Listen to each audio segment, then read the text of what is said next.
Kasus kekerasan, penganiayaan, atau pembunuhan pada anak-anak membuat kita semua merasa miris. Bagaimana tidak, anak-anak yang masih polos, lugu, dan tidak berdosa ini harus menjadi korban kejahatan yang mengerikan. Faktanya, saat ini Indonesia masuk dalam status darurat perlindungan anak. Oleh karena itu, edukasi mengenai proses tumbuh kembang anak wajib dipahami setiap orang tua. Salah satu sumber lokasi kekerasan. Dasar kakak curang. Tidak adil. Kemari kakak. Hejo. Kenakan. Lihat itu kak. Ibu sudah pulang. Ibu kemana saja? Kami sangat rindu denganmu ibu. Ibu jangan pergi lagi ya. Adil, cepat cuci piring. Kalau tidak, akan ibu cukur rambutmu.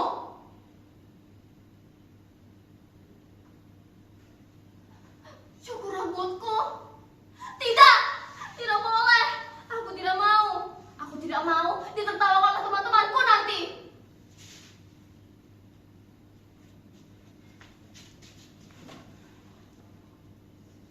Hanya rambutku yang dapat mengisi ruang sepiku.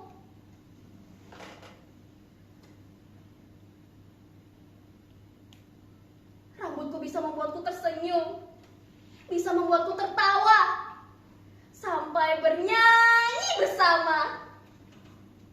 Ibu tidak paham bagaimana sulitnya untuk membahagiakan rambut.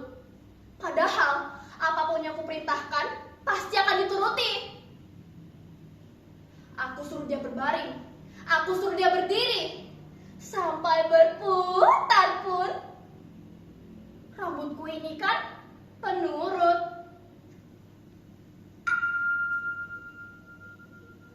Rambut,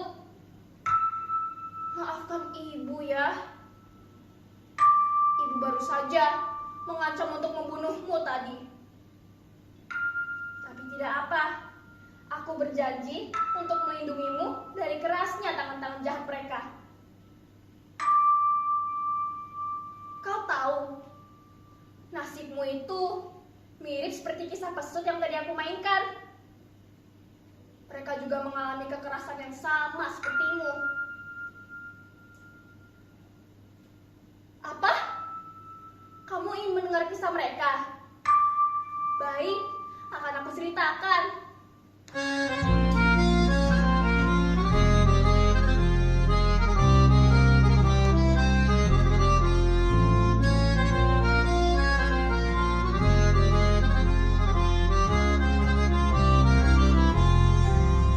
Di sebuah desa hiduplah sepasang suami istri dengan anaknya. Mereka hidup dengan tenang dan bahagia. Namun pada akhirnya ibunya meninggal. Tinggallah ayahnya dengan mengurus anak. Pekerjaan rumah pun kini kian berat. Setahun kemudian ayahnya menikahi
bagaimanapun, dia itu tetap ibumu.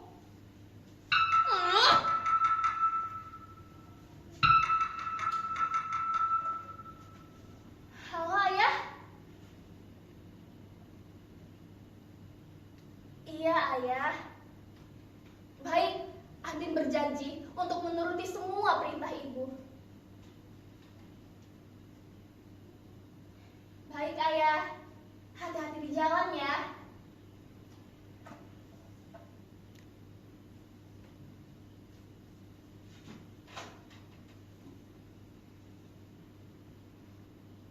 Begitulah ayahku. Semenjak ibuku meninggal,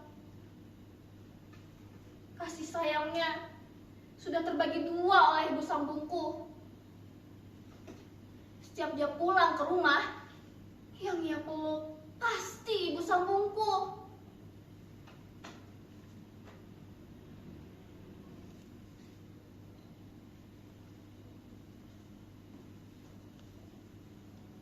Tapi suatu hari saat ayahku pulang dari kerjanya, ia memanggil namaku. Aku merasa sangat senang bahwa ayahku sudah merasakan kasih sayang kepadaku lagi. Aku terharu. Perlahan-lahan air mataku menetes di pipiku. Dengan tersenyum, aku bergegas menghampirinya.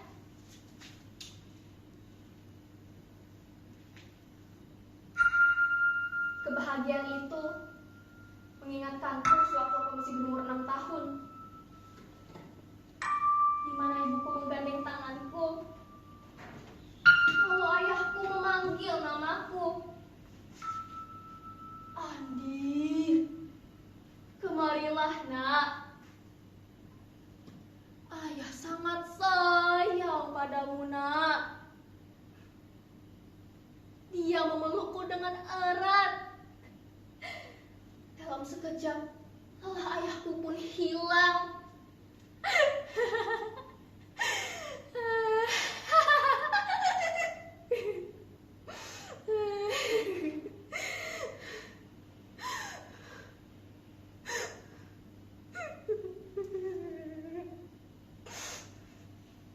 Tapi justru ayahku lah yang menghujatku dan tidak segan-segan memukul dan mencaci makiku.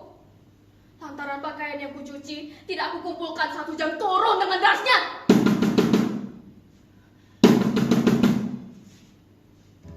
Andi, sudah ayah bilang kan, jangan kamu bantah perintah ibumu. Dasar. Ampun ayah. Tidak ayah.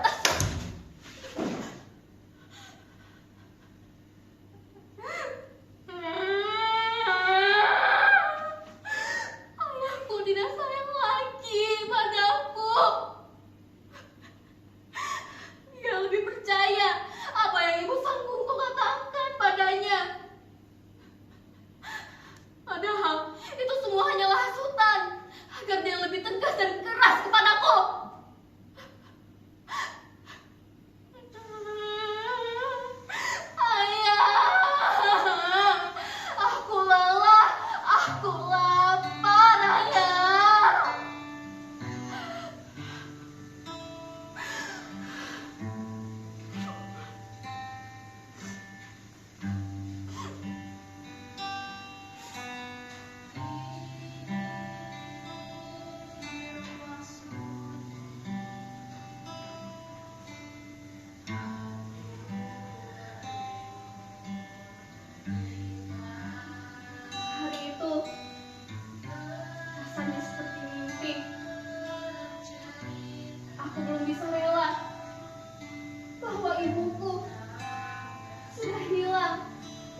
Ibu jangan